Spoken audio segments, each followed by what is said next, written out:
So let's talk about something huge. How do we literally build the world of tomorrow? I'm not just talking about cool gadgets.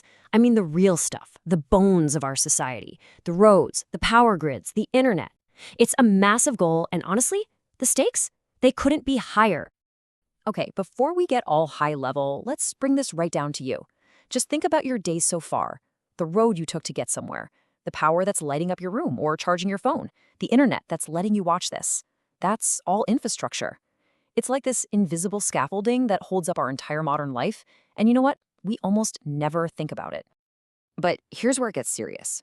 Imagine if that scaffolding, that support system, was wobbly, or just wasn't there at all for billions of people. What if we're all busy drawing up this grand plan for the future, but we've basically left half the world without the tools to even start building? So to really get a grip on this challenge, we gotta look at the official plan. And there is one.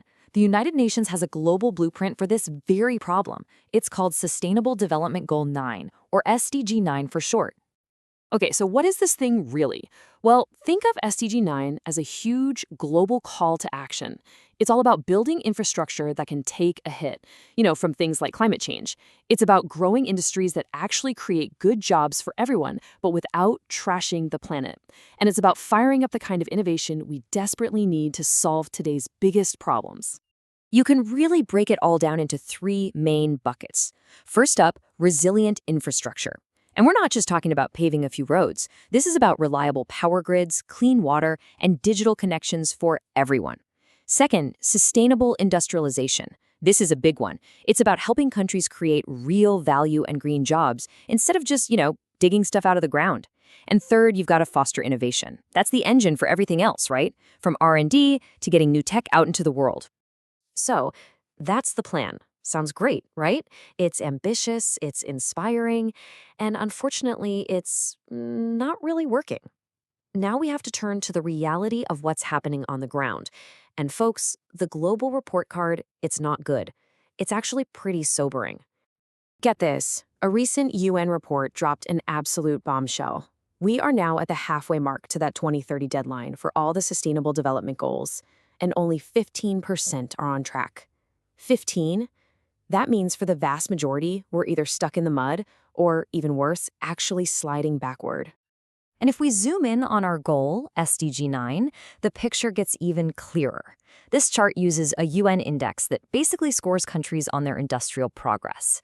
And look at that gap. High-income countries, they're doing okay. But as you go down the income ladder to middle and then low-income nations, the score just plummets. It's a straight-up cliff. There is no clearer way to see the link between a country's wealth and its ability to build for the future. And this isn't some abstract global number. Let's look at real regions. In Africa, for most countries, progress has actually been negative or just flatlined. In fact, their lack of infrastructure is estimated to shave a full 2% off their GDP growth every single year. Meanwhile, in Latin America and the Caribbean, there's this really worrying trend called deindustrialization. They're not just failing to build new industry, they're actually losing what they already have. So the big question is why? Why is this happening? Why is this huge gap getting wider? Well, to figure that out, you just have to follow the money. Check this out. The World Bank tells us that in 2023, private investment in infrastructure in wealthy countries shot up by 15%. But in low and middle income countries, the places that need it the most, it actually went down.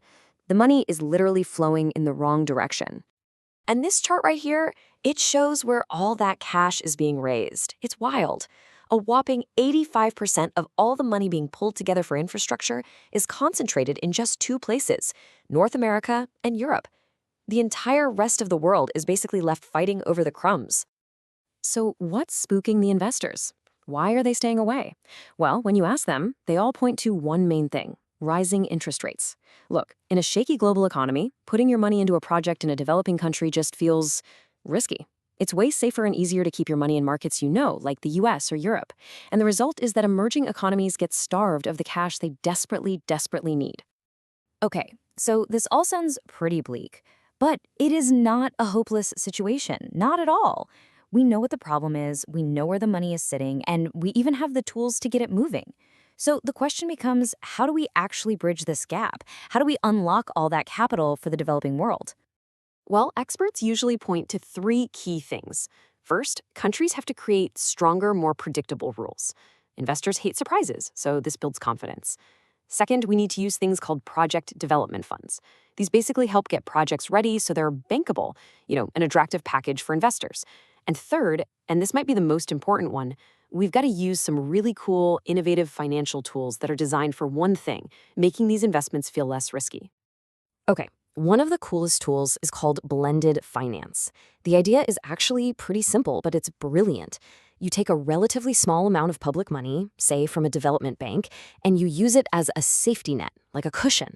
It's there to absorb the first hit if something goes wrong. And just having that little bit of public money in the game makes private investors feel so much safer that they're willing to pour in a ton more private money that they would have just kept on the sidelines otherwise. It's a massive lever. Guarantees work in a really similar way. Let me just walk you through it. So imagine a country needs a new power plant. Super important project. But private investors are nervous. They're worried about political risk or the country's currency tanking. So a development bank steps in and says, hey, we'll give you a guarantee. If those specific things happen, we'll cover your losses. It's basically an insurance policy. And suddenly, with that risk taken off the table, the private money feels safe enough to flood in. It can be a total game changer. And this quote from the head of the UN's Industrial Development Agency just nails it. He says, "We have the technologies, the knowledge, and the global capital for solutions, but we need the ambition and the political will to follow through." And that's really the heart of it, isn't it? The problem isn't that we don't know how to fix this. We have the tools, we have the know-how, we have the money. What we're missing is the collective will to actually do it on a massive scale. So all of this brings us to right now, to the road ahead. And we're standing at a pretty clear fork in that road. Down one path is a future where all the progress, all the wealth gets more and more concentrated in a few rich countries, while everyone else gets left further behind. And down the other path is a future where we actually build a truly global, sustainable, and fair world for everyone. So I'll leave you with this final thought. The tools to build that better future, they already exist. The money is there. The strategies are known. The blueprint is sitting right there on the table. The only real question left is, are we going to find the will to actually pick up those tools and use them for everyone before time runs out?